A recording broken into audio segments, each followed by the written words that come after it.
for discussion into my presentation, but please feel free if you have a question about something I've said, or if you want some clarification, please feel free to jump in and ask questions. I'm interested in editing as a scholar. I edit special issues of journals. I recently edited a book collection. I teach editing, and I've been teaching editing since 2013. And I also am conducting a large research project on trends in editing, and it's looking at both how teachers approach editing, teaching editing, as well as what industry trends are going on. And so I'm particularly interested in finding out more about models for editing and editorial guidance in the workplace, because from the textbook end, those models haven't changed very much in the last 20 or 30 years. Some models for technical content haven't changed very much, even though we've seen a lot of change in terms of content affordances and accessibility guidelines and technology affordances. So content has changed incredibly. Language has changed a lot. So I'm very interested in finding out more about how we can update our models to incorporate these changes instead of tacking them on. So these are some trends that I see going on. Content strategy, and content strategy is really thinking about content across different platforms and media. So developing a cohesive voice or aligned voices across social media, web, print, for an organization. And that's just the surface level thinking about content strategy. There's also kind of thinking about it from the back end and the technology side. UX writing is really thinking about very microcopy kinds of writing. So like, how do you write for like a ticket sales process on a mobile app? So not a lot of words, but how do you write for that? Accessibility concerns, inclusive language and social justice concerns. So treating your readers and content users with dignity. And then especially on the writing side, we're seeing a lot more branding in the last 10 or 15 years, even with really traditional sort of technical genres like instructions. I don't know if any of you have seen in the last 10 or 15 years, like how videos for Delta have become more branded, just like those basic instructional videos have become more branded and sort of have developed their own voice. So these are pretty well studied on the writing side, but not as much on the editing side. So that is my big research question. And just to give you a sense of where I'm coming from today.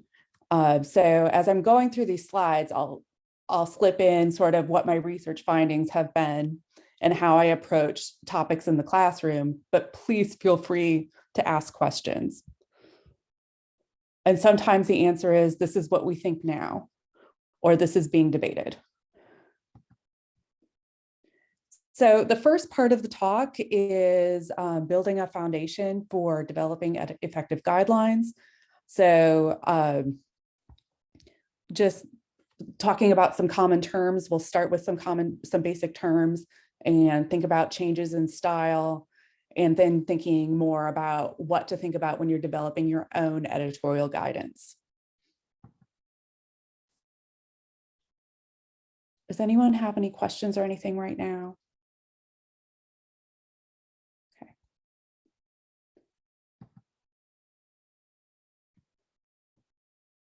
So I think there's a lot of common misconceptions about editing, that it's all about proofreading. You have a red pen, all you do is mark things up and tell people that their writing is bad. It's following really strict rules. And copy editing really seems to be what is commonly pictured as editing. Even with other writing teachers, I have to explain, like, editing is a lot bigger than talking about dangling modifiers and things like that. So the way I think about editing is about guidance, about guiding content, and providing effective guidance that's for consistency, accessibility, inclusivity, and use. So thinking about how your readers are going to interact with that content, what they need it to do, what the context of that situation, are they getting their content through a website, on the mobile, are they printing out a PDF? And then understanding that editing roles and responsibilities evolve. They evolve with the language, with society, with technology. And so I think about editing as having macro level and micro level concerns. So thinking in terms of branding practices and technology and platform affordances and subject matter changes and reader goals sort of as macro concerns. And then more micro concerns are thinking about styling the text, usage, syntax, and visual cues. So really important to know both sides, but sort of breaking up all of the things that editors think about. And those are not exhaustive lists. So there's a lot of editorial roles, and these roles are most definitely changing. But copy editing is a role, layout editing is a role, substantive and comprehensive editing, so editing for content, is a role, developmental editing, which is, working with an author from the beginning to develop a project. And I would suggest that social media management and content strategy are definitely editorial roles because they are providing guidance. And other roles include technical editors, like there's content creators, there's emerging titles all the time, writer editor roles. So this is certainly not an exhaustive list. But the idea of thinking in terms of roles helps you think about the different responsibilities for each of those roles. Oh, that's an excellent question. What do I mean by affordances? So affordances is really a user experience usability concept for thinking about what a particular feature or content can do. So, for example, social media allows or has the features for users to respond to content and engage with content in a way that other mediums do not. Does that make sense? So that's something that platform allows users to do. It's an affordance of the platform. Does that answer your question? That's like an excellent question, and I should have defined that term. Could you perhaps give another example? I'm not quite sure I'm tracking. Of affordances? Yes. Sure. So, for example, give me a technology.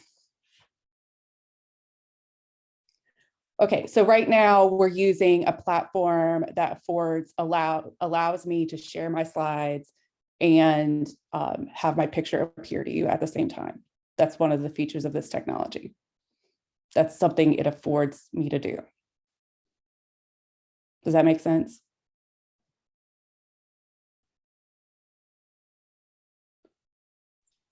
Yes, that makes sense. That's the definition. Okay.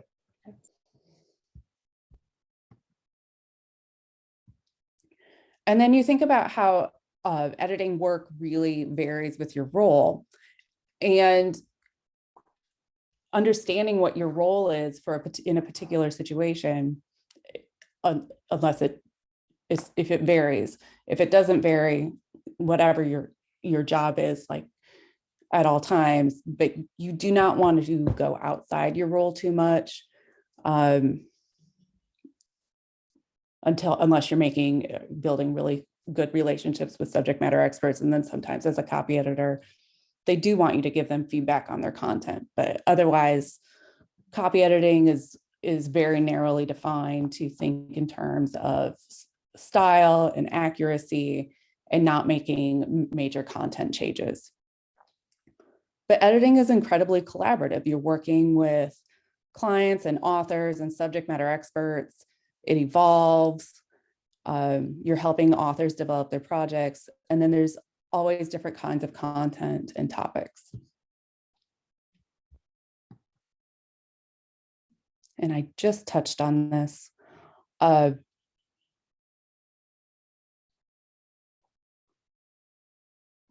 But one of the things that you do need to think about is some of these kinds of editing do overlap, like substantive editing and developmental editing definitely have a lot of overlap. So I want to give a chance for folks to ask questions. And so I have a couple of breaks for discussion questions. So thinking, how are you defining editing? And what editing rules have you had? Or what questions do you have so far?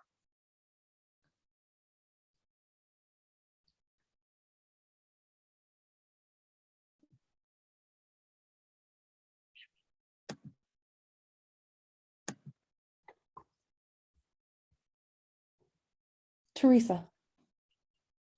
Thank you very much. And so for me, entering the editing realm, it's probably more content editing. And I thought you did a great job right off the bat talking about editing and how most people view editing, which is copy editing. So I think that is a very unique skill. And it's not for the uninitiated, but probably for me, mostly content. And did we get the content right? And if we got the content right in the bandwidth that we had to project it, did we pick what was relevant? And I'll give you the best example. I'm doing a series of decade reviews of historical perspectives that open a book we're doing right now. And choosing of all the things that happen in a decade in any given place geopolitically, it is a challenge. It requires a lot of reading and then a lot of content editing. And then a copy editor then looks at that and decides, if that's what I want to say, did I say it well? And is it within the syntax parameters of the entire publication? So that may be a naive approach, but that is my approach. Over. I don't think that's a naive approach. You're really letting the two roles reinforce each other, it sounds like. So you're not trying to double duty on any of the work. That is correct, ma'am.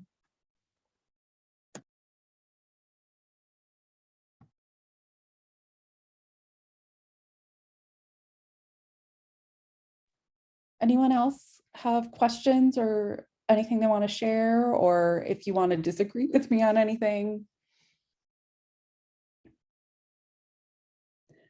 Yes, substance and form. So thinking, yeah, about the subject matter and also how you're going to organize it, how you're going to structure it.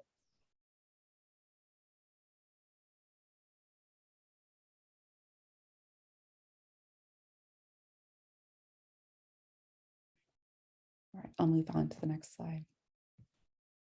So now we're going to talk more about style.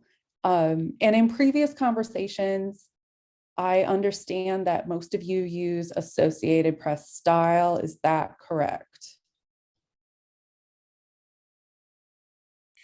It depends. It depends for me on the medium, the source, and the intention.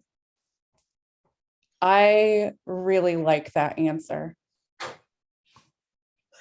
So I have examples from several different style guides, but a lot of my examples are from AP because they, as many of you might know, they are coming out with a new style book next month, and they are tweeting a lot of their new style changes. So they were giving me a lot of examples to use.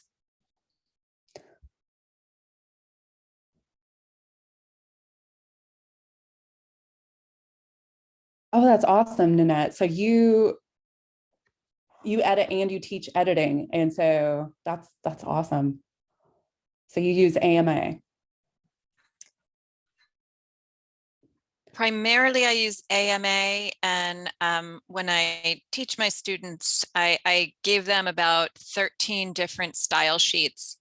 I ask them which they prefer and why they think there's so many. And part of that guidance is to see that it can be a trigger to, what your area of expertise is. So if someone writes in Blue Book, we know they're a lawyer in all likelihood, or they're writing for a legal audience, because we get these expectations. So I think it is really important to understand the different style guides and why they're used. Yes, absolutely. And understanding that sometimes we just get comfortable in one and it might not be the best one for our situation. Sorry.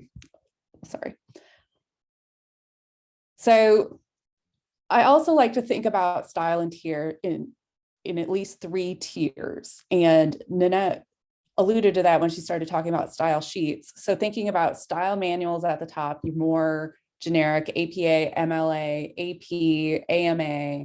So the books that are published by different associations. And then you're thinking about guidance at the organizational level.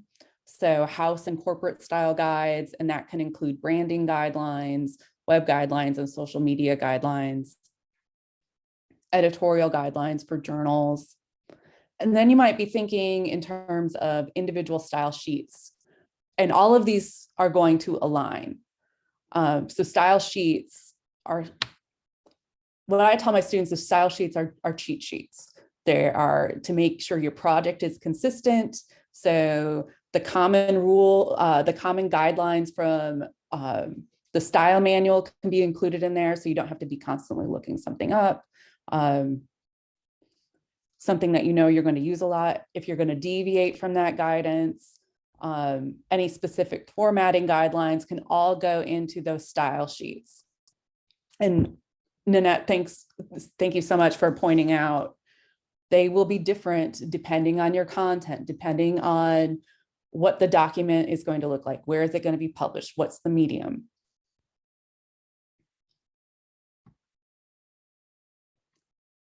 So we see style manuals updated every couple of years. And going back to affordance. So the affordance of social media and blogs is that styles can be updated more regularly because they can communicate with us more quickly than publishing a new book. So especially in the last couple of years, we've seen a lot of style changes in terms of inclusivity. And those have been even announced, like Chicago Manual of Style made announcements ahead of their new publication that came out in 2021, and that was the first time they'd ever done that. Associated Press has done similar things where they can explain style guidance and update guidance through social media and through their online repository.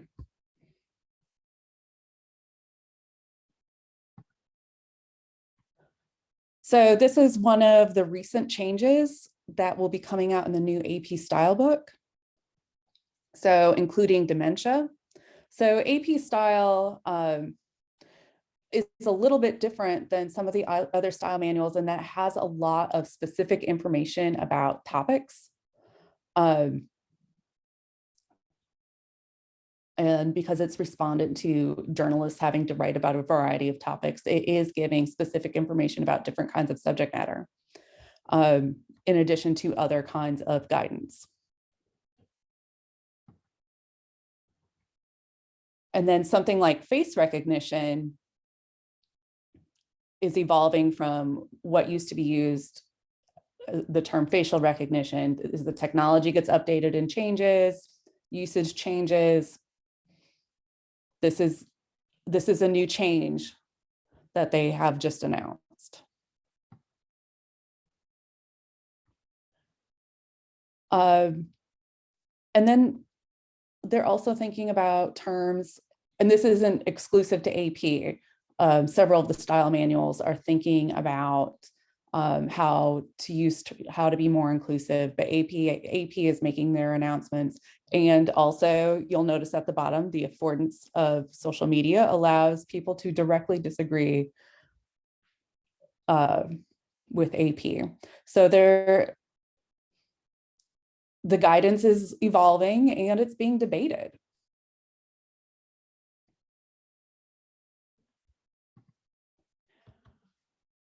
So style is a rhetorical term, and it's been in the canon for a rather long time, since the Greeks. But thinking about style as rhetorical is important, because then you're not thinking about style, thinking of yourself as tied to a particular style, but you're thinking about style as serving particular audiences and needs. And then it just makes more sense why there's so many different kinds of style. It's not just because Bill Gates decided one day that he would really like Microsoft to have a style manual. There just simply wasn't guidance for styling instructions. So somebody had to create one. Chemistry's content requires them to be able to format mathematical formulas. So they've thought about that. So there's a lot of guidance in their style manual for that. Chicago Manual of Style recognizes that its guide to publishing doesn't necessarily perfectly map onto writing a dissertation. And so it has separate guidance for that. APA is for the social sciences primarily, and that's a lot of human subjects research. And so there's a lot of guidance about how to explain your methods and any ethical concerns with that. It's not as extensive as the training you go through to complete an IRB, but it is part of the styling that you need to address the limitations of your study and those kinds of things. The Modern Language Association thinks about how we style poetry and how we cite lines of poetry. So does that kind of make sense that, and this isn't even a very exhaustive list of all of the style manuals out there, but does that kind of make sense as why there are so many? And also why you shouldn't try to memorize any of them.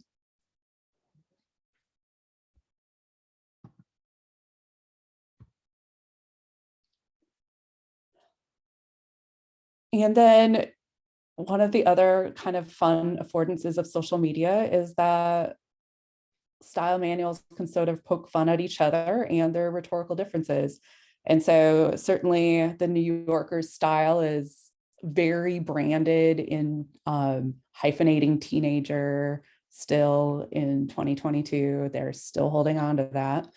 But that's become part of their branding. And so using umlauts and other punctuation is really part of that brand. And so AP is sort of poking fun of that a little bit.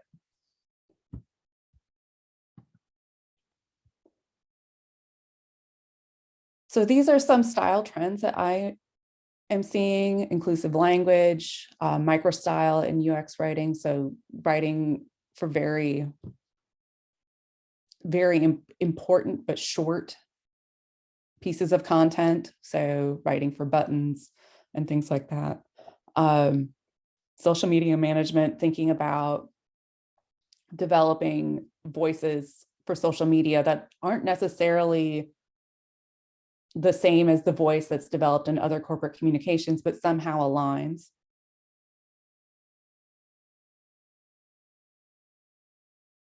Yes, Teresa, medical terms that change as a function of time and the DSM classifications. And I think those are getting updated electronically now too. Am I correct about that? Yes, ma'am. And about every 2 years, with every iteration of up to date, those diagnostic categories of the 40s and the 70s and the 90s. And the most recent one has been a term which I never realized how offensive it was until I thought about it, was the regular use of the term retarded for intellectual disability. And then when I go back and read things written as little as a decade ago in medical texts, particularly with DSM-5 diagnosis, it's horrifying. So we ran it on a book that I participated in pathology, and it was present not fewer than 512 times. And so going back and culling that language of the past, and you don't know what you don't know. And I am grateful that it's updated as frequently. And I suspect it'll probably be more frequent as we sort of clean up those relics of the past and diagnostic classifications of disease. Over. I agree. And one of the things that I have really appreciated about social media and these style manuals, really maintaining these social media accounts. I do not spend all of my time on social media, but I am the kind of person that follows things like dictionaries and style books on social media. But I have really appreciated how they have really taken the time to explain why they've made changes and sort of the history behind some of these things, and sort of what the editorial board process was to think through some of these things. So I really have appreciated that. So when you're developing your own editorial guidance, you're thinking in terms of what's the genre, what's the format, what are the technology and platform affordances, how will the audience be using this information? If it's a set of instructions, you might want to think about numbered steps. You should definitely think about numbered steps. Bullets are not very easy to reference. You do not want to have to count down to the 16th bullet to find your place again. Who are the users and the stakeholders? So are you working with other editors? Are other writers and editors going to have to use this guidance? Are you developing it for your own use? Are subject matter experts going to need to use the guidance? Is it publicly facing? Those are all things to think about. And then of course you have to align with other types of guidance that's being used by the organization.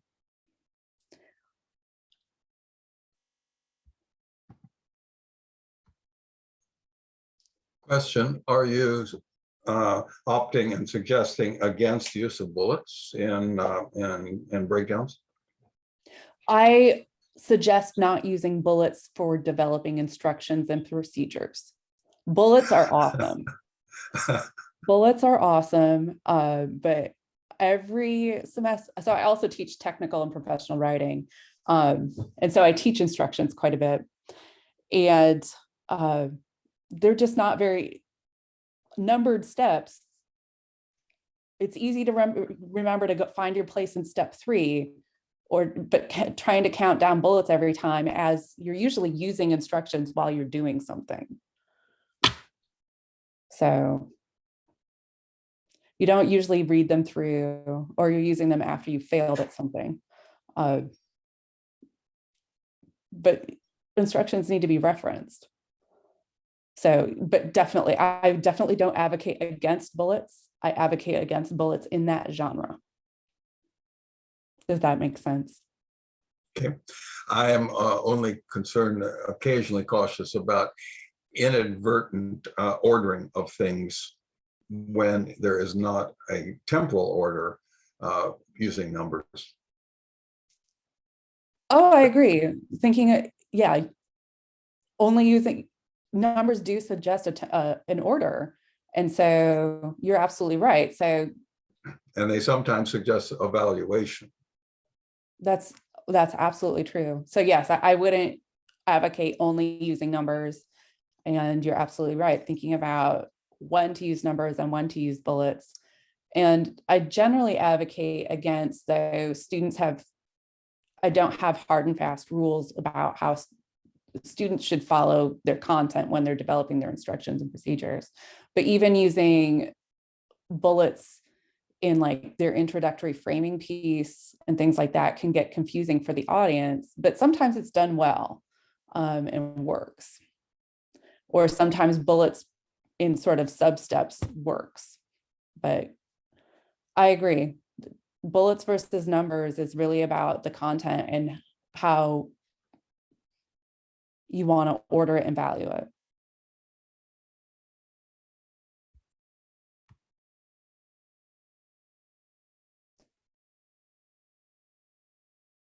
Anyone developed editorial guidance that worked really well, or had something that didn't work well at all, or you meant it one way and it was taken another way?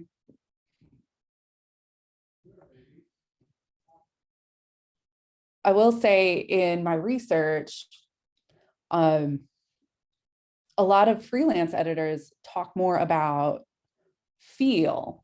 And so they make their recommendations on, well, this feels like the right flow, instead of necessarily working with a style guide, which I thought was really interesting.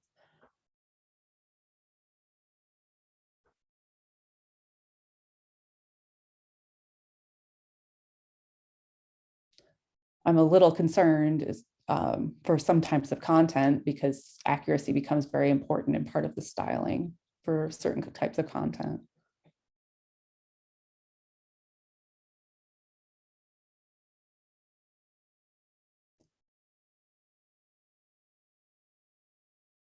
Any other questions? Does affordances make sense? I realize I use that term quite a lot.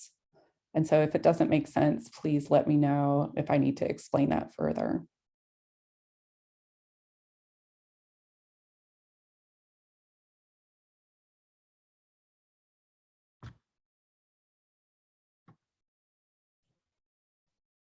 So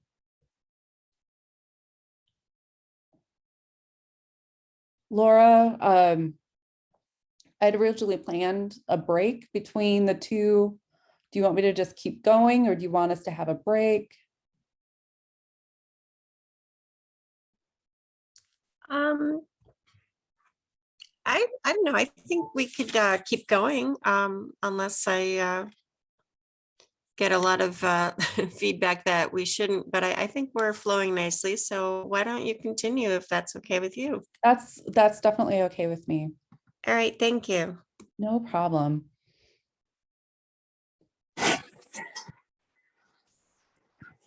So the big trends, as I mentioned in the earlier portion of the webinar, are definitely along the lines of thinking about inclusivity and accessibility. And along those same lines is also thinking about plain language. So in this next portion, we'll talk about those three things together.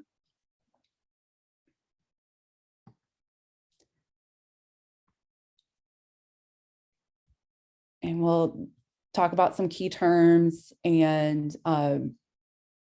some key points in the histories for plain language and accessibility. And I can't go over everything. These are three really big topics, but thinking about them together, especially in terms of editing and information design, I think is really important. And also talking about some of the changes that have been made across major style manuals. So plain language guidelines, things like short paragraphs, using common words, using visual cues like headings and bolding and bullets and numbering to assist navigation, using active voice, eliminating jargon and eliminating wordy phrases. Does anyone want me to go over any of those guidelines?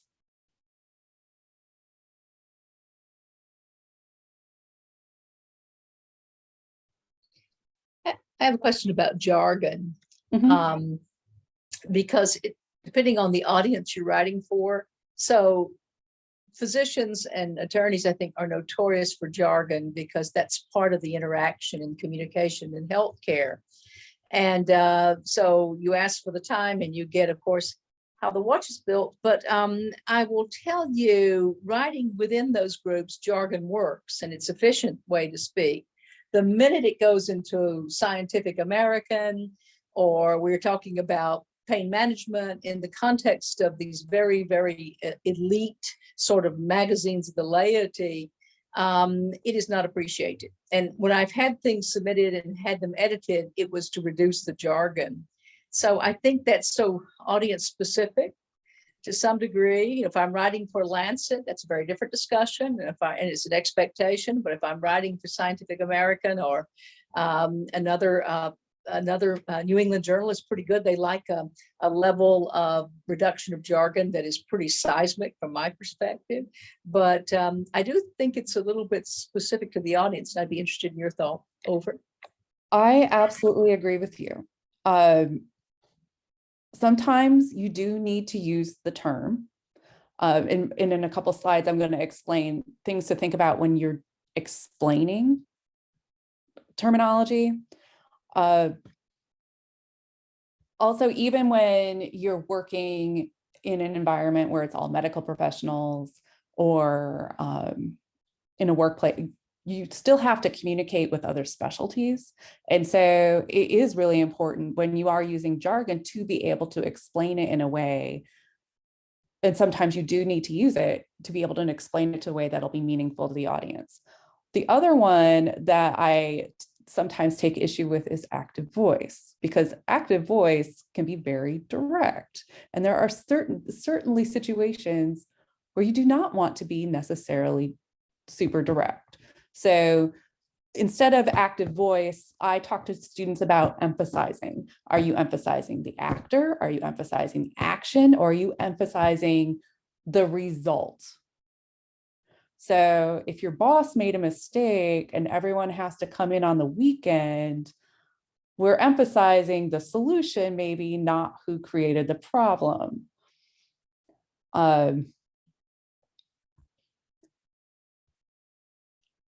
And Nanette, as a technical writer and someone who teaches technical writing, I hate the phrase dumbing it down, because there's so much work that goes into making something clear and effective that isn't readily apparent in the document. So effective technical writing and effective edited work, you don't have a lot of questions, and therefore it's just seamless. It's just part of the activity. That's an excellent question about how short paragraphs should be. So it should be one topic, and sometimes I break up one topic into multiple paragraphs. So your paragraphs can be a sentence or two, it can be 3 or 4, depending on how long they are.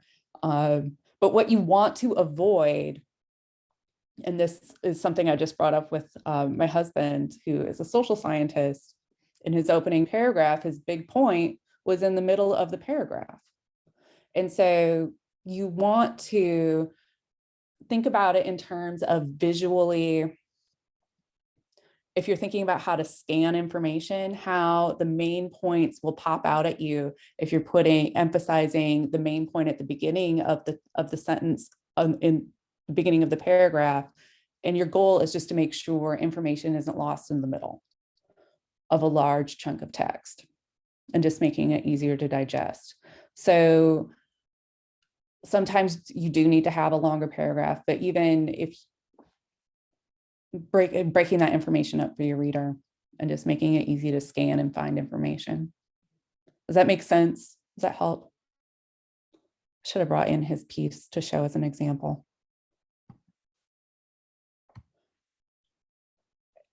And sometimes you do need to use jargon. It's not always the worst thing in the world, and it's not the most terrible thing in the world to explain, even to a public audience, what a word means. So thinking about meaningful examples, distinguishing characteristics, and using effective visuals. So visuals for the sake of visuals isn't always effective, but having visuals that really support the text can be really helpful for defining your terms.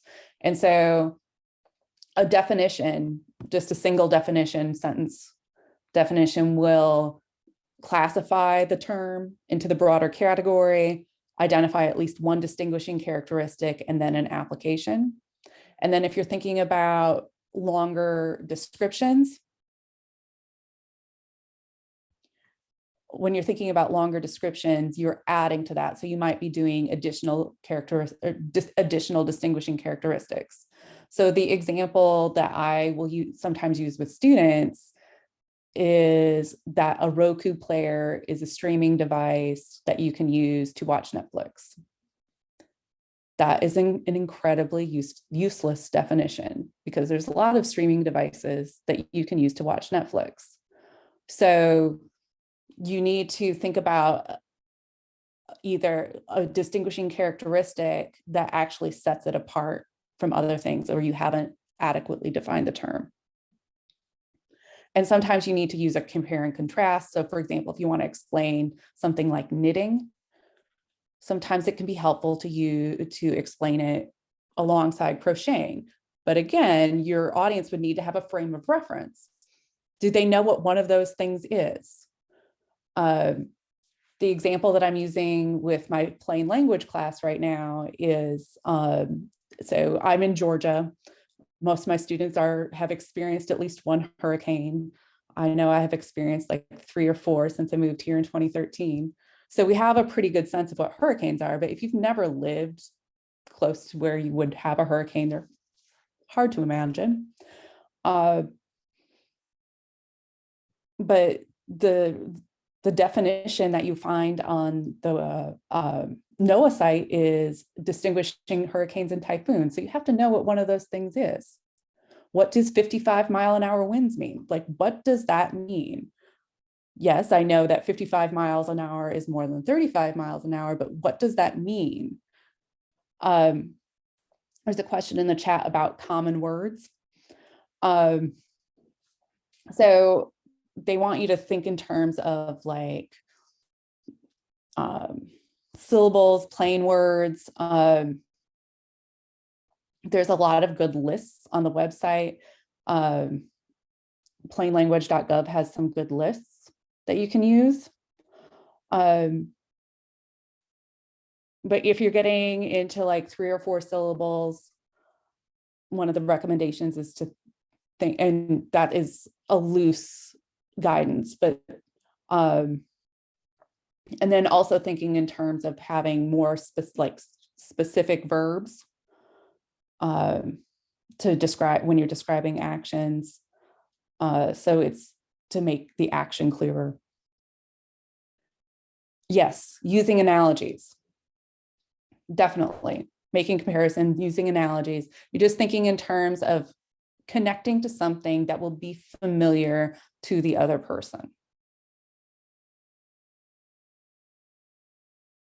Does that make sense? Stuart, did I answer your question about common words? I don't know if I did that very well. Yes, thanks.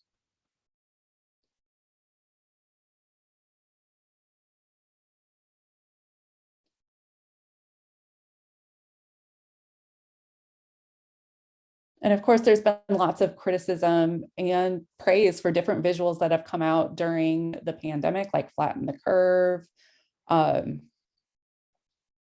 There's been to help people sort of understand in real time what is going on. And now Flatten the Curves is like 2 years ago now. This has been a while.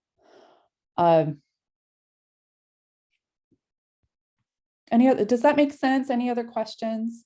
I appreciate the plain language guidelines. And I think they're incredibly useful. And I think they map on really well to guidance that you will see in your regular style guides for making information more clear. But I definitely agree that you have to think about your audience and your situation when you're applying them. And jargon is definitely one of those. So I've only provided 4 key dates for plain language, though there are many. But But plain language, a lot of its roots are really thinking in bureaucratic language and government language. And if you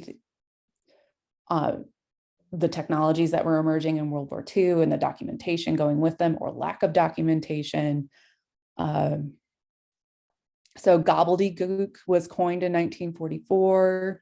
In 1968, we saw the Truth in Lending Act, where consumer credit card agreements had to be clear.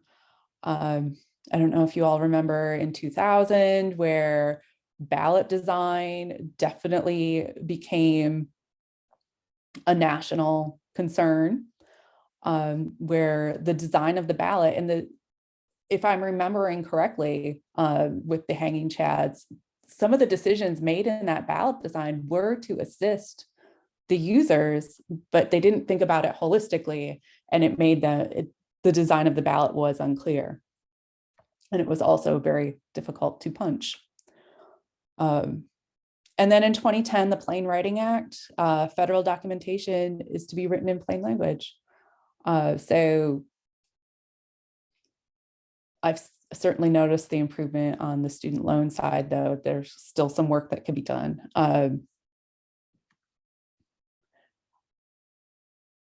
But those are some of the key dates. Plain language most definitely includes design. So information design is the art and science of integrating writing and design. And that's most definitely part of plain language. If you are only looking at the plain language style guidelines, you're not really thinking about how much you can do to make something clear to an audience. And here's the hanging chat example. And it's also definitely an example of micro writing. So while there are arrows, you can see how it was pretty difficult to see who you were voting for and how easily you could accidentally choose the candidate you did not intend to choose. And it was the 2000, and I should have included this in the list, the hanging chads that prompted the Center for Civic Design, which focuses on developing accessible and plain language ballot design across different states and provides guidance for states to directly use. So I want to just give a chance.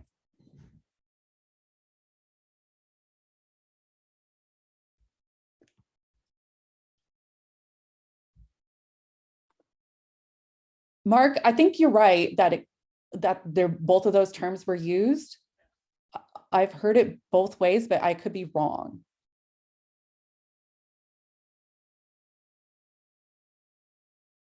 But I've definitely heard butterfly ballot in reference, but I could be wrong. So I'm happy to be corrected on that. I thought the chads were the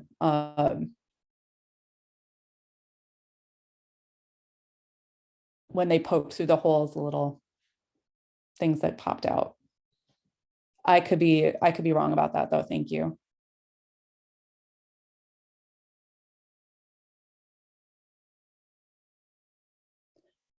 Oh, that's right. So you're right. The larger term butterfly ballot would encompass both of those issues, whether or not you were using the hole punch. You're right. Thank you.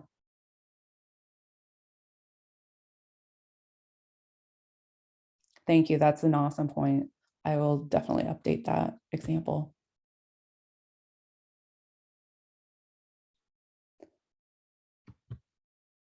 So we started touching on this a little bit, but what other challenges do you see with incorporating plain language into your editing? Or are you already using plain language practices and perhaps you haven't been talking about it that way? think maybe which language, right? Language as a not only a date timestamp generationally, but also the language or the parlance of the Second World War is very different than the cadence and parlance of contemporary dialogue. So I think it depends on which group you're speaking to in plain language. And the best example probably comes from Up to Date in Medicine and what are called plain language summaries. And I think you're very familiar with those, but if you go to any data aggregator and you're giving your patient a jargon diagnosis, in my line of work, because it's pathology, I always print the plain language summary in their language, and it's usually provided by some sort of aggregator like Google Translator with all of what is good or not good about those. It's generally at the right price point, free. So I do think language is not the same language. You know, I grew up in the home of a British classic scholar, very different cadence, very different vocabulary, very different style of writing, as compared to my own son, who has a far more free-flowing style. So plain language for him means something than plain language for me, separated by about 30 years. Grammar has remained amazingly consistent over. That's an excellent point, thinking about plain words as when you're using Google Translate. That is also one of the recommendations for using plain words, is they will translate more clearly into other languages. But that's definitely true. Thinking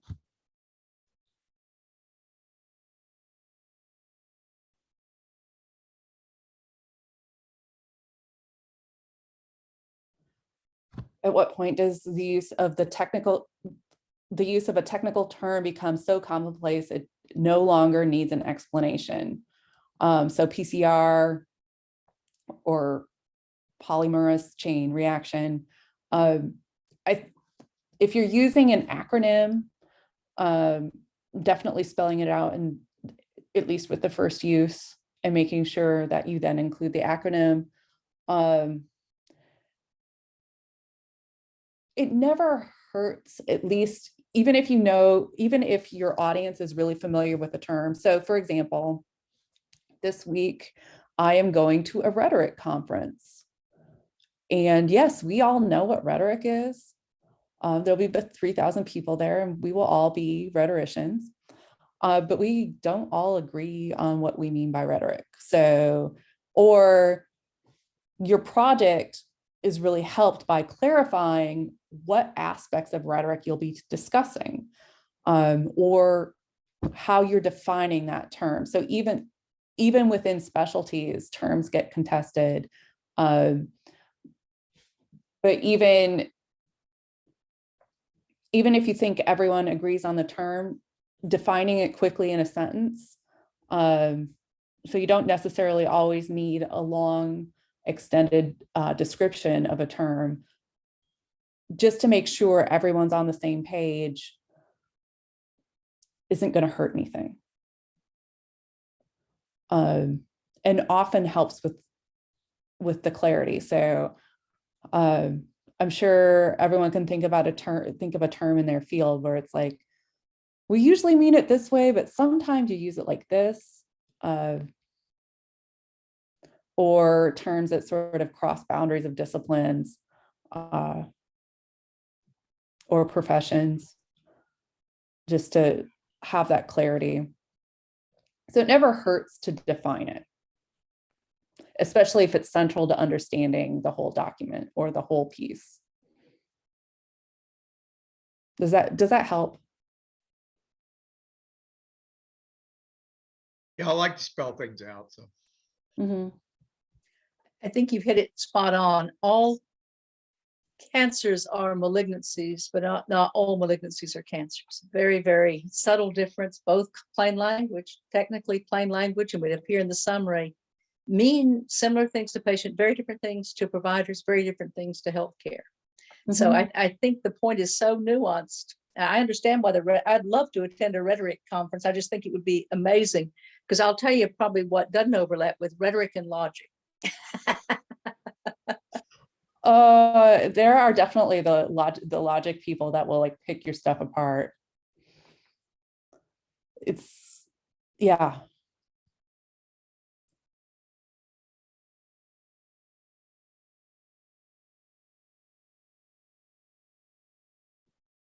That's a really good question. Um, so I don't think that plain language doesn't,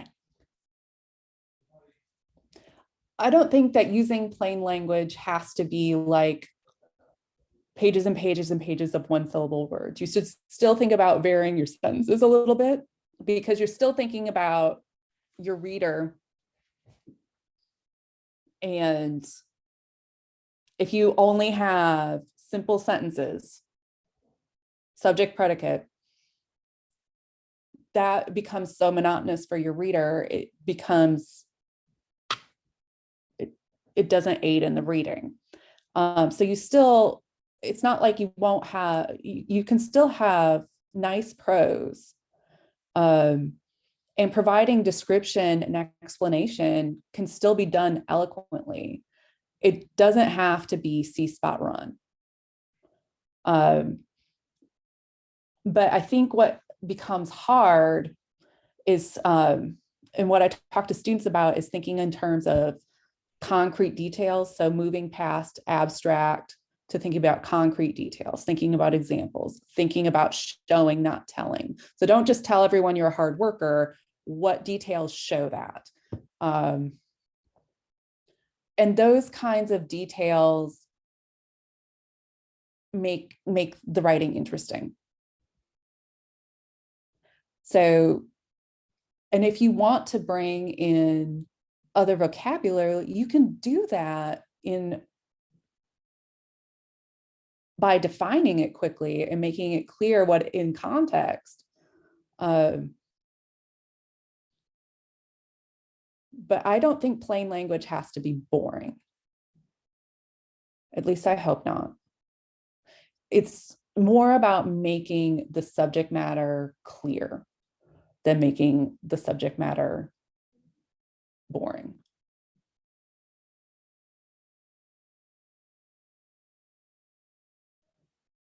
Oh, art's definitely a contested term.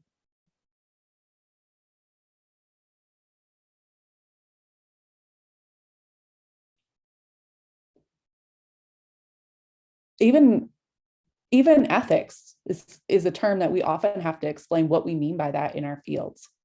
So sometimes you're right, there's a particular kind of code of ethics in some professions. In my profession, there's not like a specific code of ethics in terms of like, but you do have an obligation to readers and users. And so you're thinking about that in terms of guiding your ethics and making your information, treating your readers with dignity and thinking about making your information clear. But there's not a specific code of ethics for my profession. But that's an excellent point, in that ethics is definitely, and art would definitely be terms that we would need to explain what we mean for in different professional circumstances. Does anyone else have a comment or a question so far?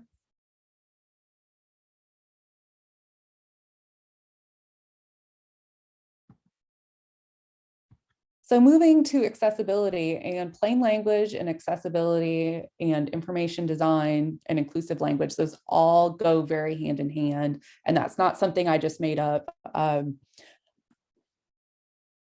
The Web Accessibility Consortium explicitly puts these things hand in hand, as do several other kinds of associations and guidelines.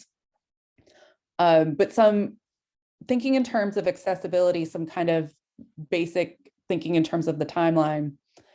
That was really a movement that started in architecture. So design from that end, and thinking about making physical spaces accessible. And now, of course, we think about accessibility in terms of how we write things, in terms of digital spaces, and in terms of the content itself. And by that, I mean the digital content, like how it's tagged and things like that. how images are tagged, alternative text for images, all those kinds of things. And then along the way, there have been movements, particularly universal design, which as it sounds is designing for all, which sounds great. But there's definitely criticism to make sure you're still foregrounding disability as a primary concern when you're thinking about design, so that you're not just designing. The audience we always know best is ourselves. And I can't remember who I'm quoting on that.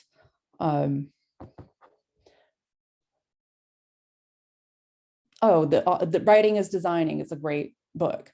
But the audience that we always know best is ourselves. And so we have to step back and think about other needs really deliberately. And so the criticism of universal design isn't intended to be malicious or anything. And the goal of universal design isn't malicious, but that kind of having that dialogue between those two areas, I think, is really important. So accessible writing practices, including writing descriptive links, writing alt text, using the style and tagging features, even in Google Docs and Microsoft Word, so that your document can be really easily read by a screen reader. That will also get picked up when you turn it into a PDF. And simple things like that have always been excellent writing practices, but are really important when we're thinking about accessibility, is having your visuals and your text really support each other. So explaining the visual in the text and also vice versa. And there's a question about alt text, and that means that you are actually tagging the visual and inserting a description. So if we were to write an alt text of a picture of me, we would say middle-aged woman presenting a presentation on editing. So it doesn't have to be super long, but it would be a description of what you're seeing, so that a screen reader could pick up and see and know what the image is conveying.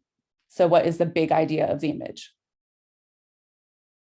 Did they answer your question, Laura? Yes, thank you.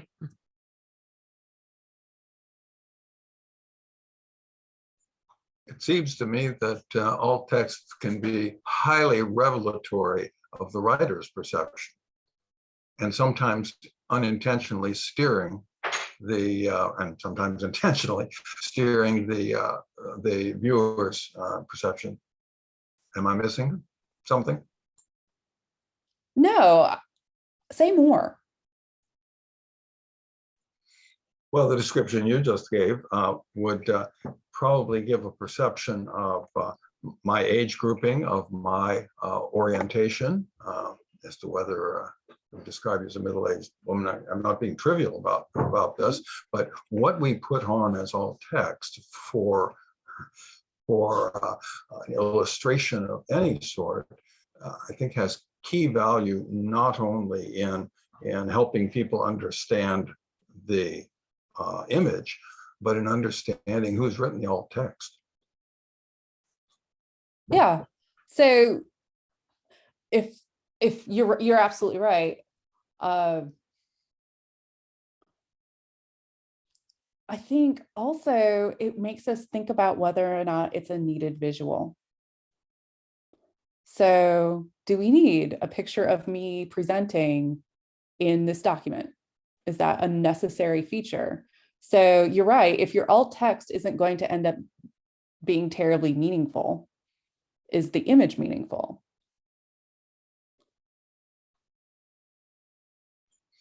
Is that where you were going with that, or did I just? Well, in that case, if I'm looking at a presentation overview and deciding whether I want to move forward in the presentation, and perhaps it is useful to know who the presenter is. And if I don't have a picture, guess what? I'm probably going to Google you. So you've probably saved me a good step and invited me a little bit further into this, perhaps, depending on who's written the alt text and what it says. I think. So I Yeah, think it's not at all trivial. It seems to be pointing. I think you're absolutely right. Alt text, it is recommended that it be short. So like a sentence, maybe two. It is recommended that it be very short. And it shouldn't replace a caption. But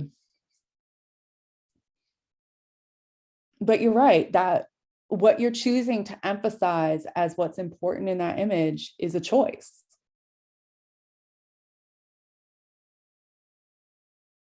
And you want to connect it to why you wanted the image there in the first place. I would just claim that we need to be sensitive that what we might be endeavoring to do as inclusive could ironically be preclusive. Yeah, I agree. And if I probably wouldn't focus on age as a distinguishing characteristic if I wasn't describing anyone besides myself. Because that's actually not like an important distinguishing characteristic if we're talking about a presenter. It can be.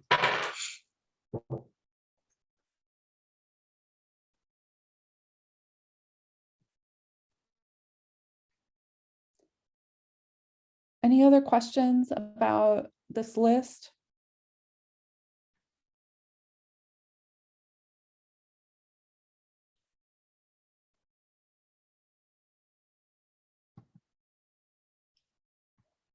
I think making link text meaningful is something we've all gotten really used to writing click here and the affordance of being able to just paste your link over those two pieces of text instead of having to have the whole link inserted.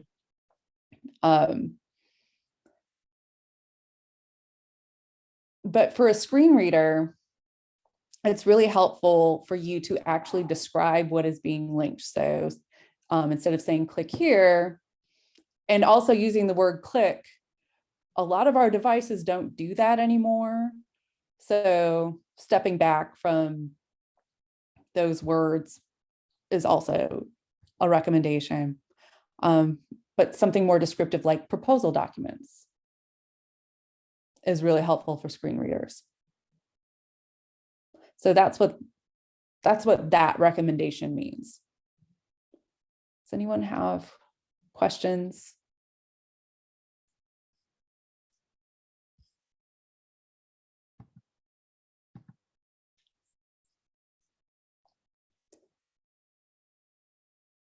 And the AP style book is been really focusing on how writing can imply ableism.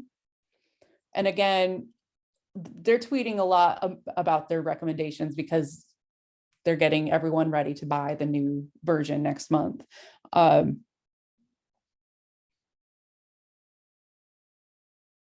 thinking in terms of making sure, and what I tell my students is just thinking about how to be respectful to everyone. And you're not going to get it right every single time. And it's okay to be corrected. But if you start from the perspective of trying to be respectful of your audience and assuming your audience is diverse and not the same as you, you'll ask better questions and you'll get it right more often than not. But things are changing and don't expect to get it right all the time.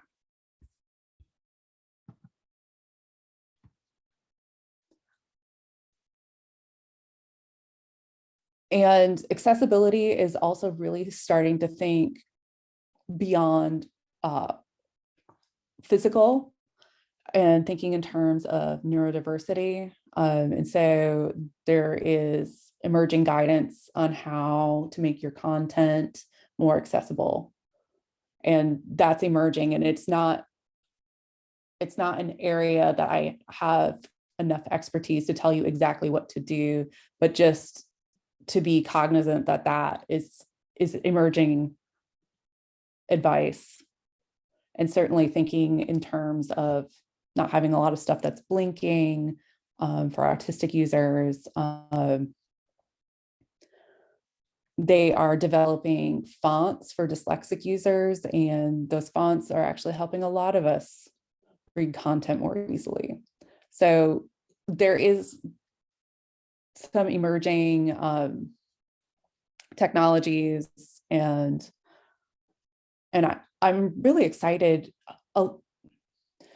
There's so many things that are developed to help one group that end up helping a lot of groups. So that's the part that I'm excited about. Does anyone have questions right now?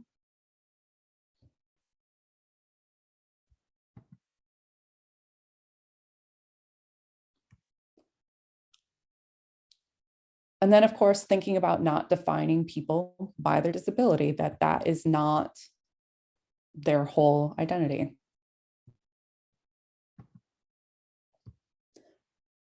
Inclusive language practices. So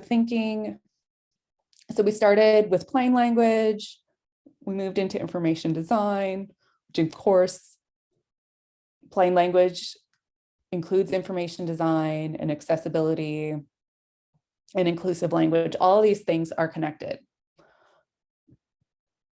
And most of the major style manuals, and I can't think of one that has specifically not adopted or addressed one of these in recent years, have thought about the singular they, capitalizing black and brown in reference to people, avoiding gendered language, and avoiding phrases with racist histories, phrases like grandfathered in.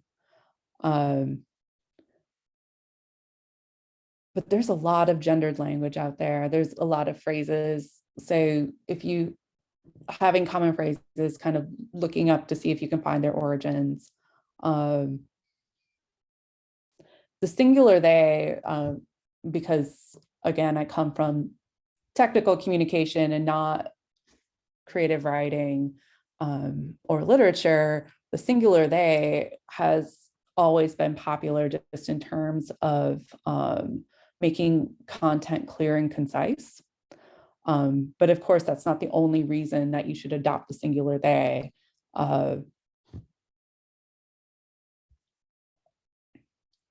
Just kind of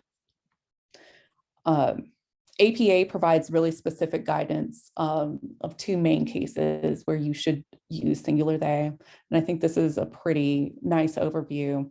When you don't know the pronoun someone uses, use the singular they. Or if it's not relevant to the context. But those kind of cover. And then Microsoft has broader guidance to think in terms of gender pronouns, particularly in designing instructions. Those are often written in second person anyway. But only using he and she when you know the person and you know the pronoun that they use. Does anyone have questions about singular they? But it just truly, it's not like it's a new thing. It's certainly been part of our language, the English language, for a long time. It just fell out of favor in the Victorian era. But it's incredibly clear and concise. And then I included several inclusive style guidelines and resources, and I didn't include, I need to add one to that. There's a conscious style guidebook that's pretty excellent. But I really think about inclusive editing. And so bringing it back to how do we think about this as editors? And I think about it, all of these areas as thinking in terms of being inclusive in your editing. And I think it's really about caring about the people that you're writing to, caring about treating content with accuracy and treating people with dignity. And I think that requires a lot of listening and learning and working, and then empathizing with communities. And then if we look at AP, also had recent guidance about thinking about how you use the word community. So you're not treating groups of people like they all think the same thing. So inclusive guidance and inclusive editing, even when you're trying to help communities, thinking about how you're using the word community. And I think that's a really, expecting to get it right all the time isn't ever going to really work. But you'll learn. Does anyone have questions or comments or concerns or anything you want me to go back over?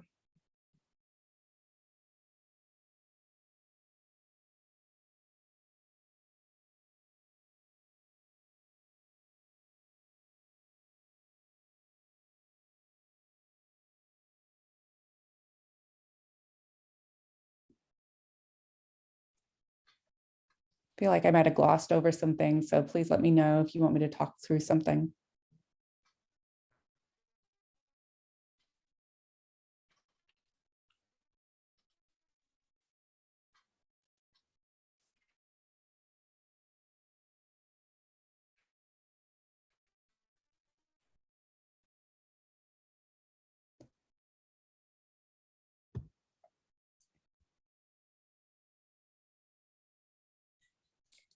Well, this is Laura. Very informed. Use a lot of what I've been learning. It is a process, as you said, and I'm glad that you did emphasize that we will make mistakes, obviously, but it's all part of learning. I'm again very appreciative for everybody taking the time to attend.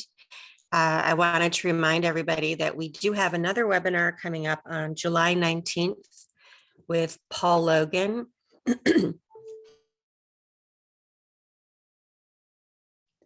Thank you all so much. I really appreciated all of your comments and questions.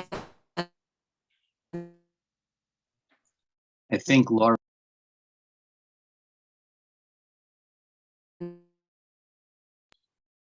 Laura's sound just went off. But I think she was saying that the next webinar is going to be entitled Editors. Having to do with our next presentation will be July 19th with Paul Logan on the role of editor. Yep, there I am. Can you hear me? Yep. Yeah, editors and advocacy issues. It's going to be the next webinar. Joanna, can you hear me? Hello, can you hear me? Yes. Oh, thank you. I had one question. I like the alternating he and she and his and her that I see in New York Times and many books, nonfiction, of course. I like that method. Would you comment on that, or do you see that or teach that? That's assuming that their gender is a binary, which no, it's simply being more equal, or I don't know if you want to call it inclusive. It's a way to avoid the dreaded saying he or she all the time. You just say he one time, and the next time you say she. Say his one time, and the next time it's hers. It comes out very clean, partly because I loathe saying his or her all the time. Mhm. And the slashes give me a headache. I mean, it's a terrible system, the way our language is constructed. At any rate, I see it in op-eds and New York Times, and again, many textbooks I've noticed for 20 years, long time, and yet it doesn't really seem to catch on. And it always disappoints me. Well, I think that's because not everyone identifies with he or she, and some people identify with they as their personal pronoun. Well, in these cases, they're really not referring to specific people. They're making a point about people in general. I find it very pleasing. Because otherwise, are you saying you have to use they all the time? What's the alternative? This is I think, a good alternative to saying he or she and his and her, or he/she. If you don't know what the sex is, then we just have to say they all the time. Mhm.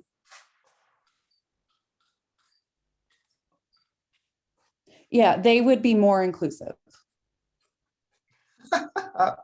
Okay, thank you. No problem.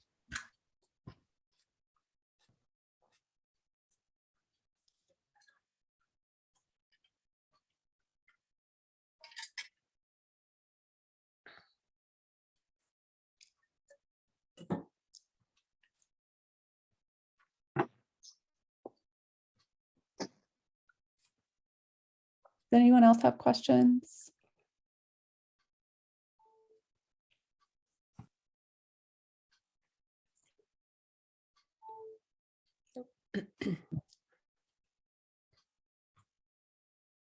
Thank you, Joanna. Excellent presentation. We look forward to seeing everybody at our next Zoom webinar. July 19th, please hold the date. And everyone have a good night. Okay. Bye-bye.